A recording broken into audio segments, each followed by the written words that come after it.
Ok. Bueno, controle motor, ok?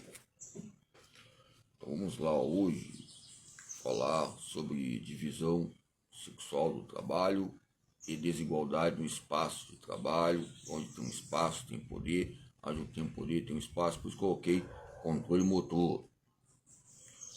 Ok? Então o conceito de divisão sexual do trabalho é fundamental para a compreensão da realidade sexuada do mundo do trabalho, através desse conceito, elaborado para problematizar as relações sociais entre homens e mulheres.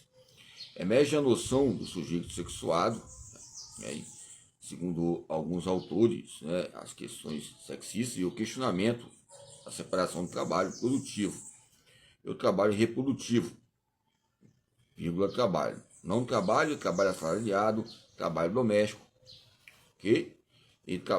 Que eis as questões que eu falei sobre o conceito de alguns aplicativos sobre o trabalho e tempo, que são eminentes entre essa força existente, que há modificações entre deslocamento, distância e essa gravidade existencial. Logo existo, logo percebo.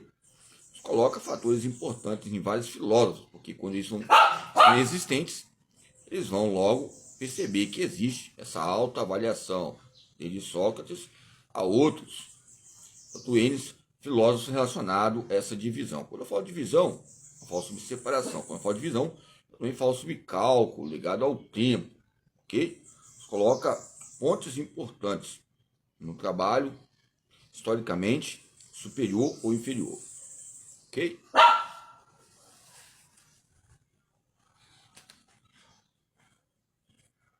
Vamos lá, então o campo explícito, esses ingressos que ocorrem, que vão implementar as questões feminina e masculina, as existências em grupos sociais, né? As relações sociais, os sexos, que articulam, ok? Que articulam relações de classe, de poder. Corpo disciplinado, que é um meio importante de definirmos as condições.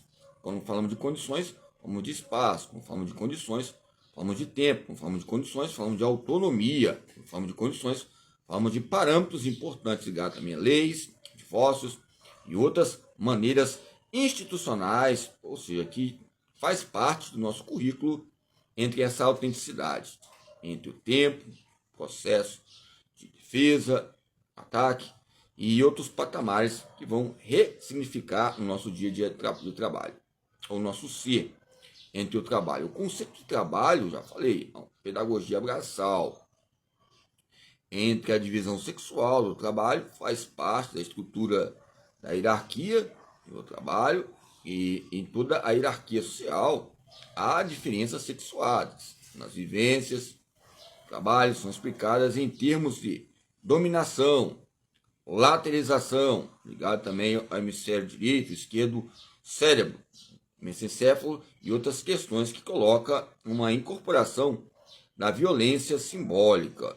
Uma incorporação, ou seja, ou um corporativismo. Nós podemos colocar o mesmo conceito. Você vê o dicionário gramatical, você vai entender esse campo analítico de disposições corporais. Quando falamos de disposições, falamos de dispositivos. Quando falamos de disposições, falamos de aplicativos. Então, deixa de ter uma existência de um sujeito, ou seja, que relaciona essa ambivalência, que compreende a dominância masculina ou feminina. Esse rancho chamado gênero, que nos coloca uma pousada entre instituições, conflitos entre as bibliotecas, ligada à motricidade e os campos universais, o existencialismo, determinismo histórico que relaciona o corpo dócil e as suas fragilidades que ocorrem entre a forma e o conceito na sociedade. Esse dualismo nos coloca o corpo escrito e essa escrevivência, o corpo escrito por nós ou o corpo escrito segundo a primeira aparência que fica entre os processos de ensino de aprendizado. Eu estava vendo uma aula, tempos atrás, de uma autora Arruda. Agora tem uma Arruda ligada à fisiologia do exercício. Ela fala que a violência é um processo.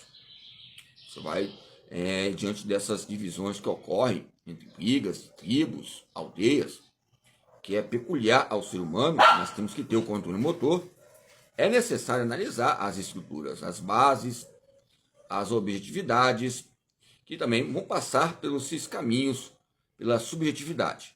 É lógico que quando falamos de sistema, fica algo amplo, porque quando falamos de sistema, é uma maneira de falarmos de objetivar um objetivo geral, os planos sistêmicos, circulatórios, estabelecidos e restabelecidos em posições ocupadas ou já foram ocupadas, não tem como já foram ocupadas. Se você é existente em um local, você tem uma bagagem histórica, tem algo que ocupou a sua história ali. Ali você fez uma história, páginas que fizeram coisas boas ou ruins. Isso nos coloca uma hierarquia. É lógico que a mulher, entre as pedradas, pode ser, obviamente. Mas como lembramos de alguns fatos importantes de religião, acontece que a maioria das vezes o homem corre e a mulher fica. Então eu também fazer essa divisão. É lógico que já falei, tempos atrás que eu fiz a pesquisa relacionado ali, um bonde, né, um ônibus, e houve muitos conflitos ligados à observância e prática, que também relaciona a maneira metódica de você pesquisar. Ok? Então é lógico que alguns falavam que essa senhora já tinha falecido, a Maria da Penha, né? Entre essas esferas da vida e ciclos ligados até a nossa maneira de vivenciar o nosso dia diário, esse processo de transformação e organização.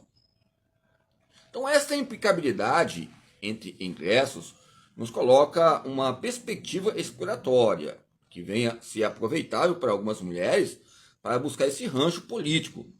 É lógico que a perspectiva feminista é importante, é lógico que a perspectiva masculina é importante, mas que haja um tema que venha apresentar um campo analítico. Eu, tempos atrás, eu falei que era conveniente falar que Maria da Penha também tem o quê? Também a lei Manuel, até brinquei, modo de dizer, em a Penha, né? Ou seja, que esteja conosco Deus, porque a maioria das vezes tem que ter essa espada de dois gumes, que eu falo de quê? Direita e esquerda, não há contrapontos. Pela experiência em aulas mistas e pelas experiências também em sala de aula, coloca uma referência muito grande entre pesquisa. E aonde há uma pesquisa, há um processo. Aonde há um processo, há um aprendizado. Aonde há um aprendizado, há erros e acertos. A chegar nesse campo ópero relacionado à indústria do corpo, equipamentos, ou seja, aonde há algo homogênico, vai haver algo heterogêneo. Aonde eu vou homogeneizar uma cultura, só uma cultura, vai haver consequência de um aprendizado. Eu posso homogeneizar algo, posso ser socialista, mas consequentemente, como eu falei, vai ser algo capital, vai ter um cabeça, vai ter uma cabeça, ou seja, o ar coloca uma ambiguidade entre homem e mulher. São fatores ligados à realidade do trabalho, do tempo livre, tempo deslocamento, tempo velocidade, tempo exploratório, tempo entendido, tempo determinado. E esse tempo exploratório nos coloca o tempo possível de termos uma autonomia e reflexão nos nossos dias diários, é estresse que ocorre. Lógico, o estresse ocorre basicamente entre esses aviamentos têxteis ligados ao tecido adiposo, a hipertrofia, ou seja, e as questões das capacidades especiais para ver um controle motor. Essas capacidades especiais são específicas relacionadas às nossas etiquetas, né? Parece etiqueta, frenético, parece etiqueta, sanguíneo, melancólico. Parece uma etiqueta, um rótulo, né? Bordado que, ou seja, nascemos desse jeito e não podemos mudar, modificar. Essa etiqueta nos coloca fatores bem predominantes e determinantes ligados ao corpo e a funcionários, empresas, o empreendedorismo e o capitalismo. Ok? Então são fatores ligados à administração, fatores ligados também a índice de homens e mulheres, ou seja, não há patamares de estimativas exatas. Onde é uma pesquisa, ela é contínua entre as produções científicas e compromissos, aonde a compreensão, a tecelagem, né, entre a linguagem e sociabilidade, a representatividade, o acabamento, né, embalar nessas culturas, segundo a nossa vida, embalar, nesse embalo cultural, o Guyton, né, que fala, né, abalo muscular, você vê lá na página, abalo muscular, o Guyton, 1988. Então nos coloca defeitos e falhas, quando falamos de fisiologia humana, por isso que eu falo só motricidade, só quando a gente fala humano.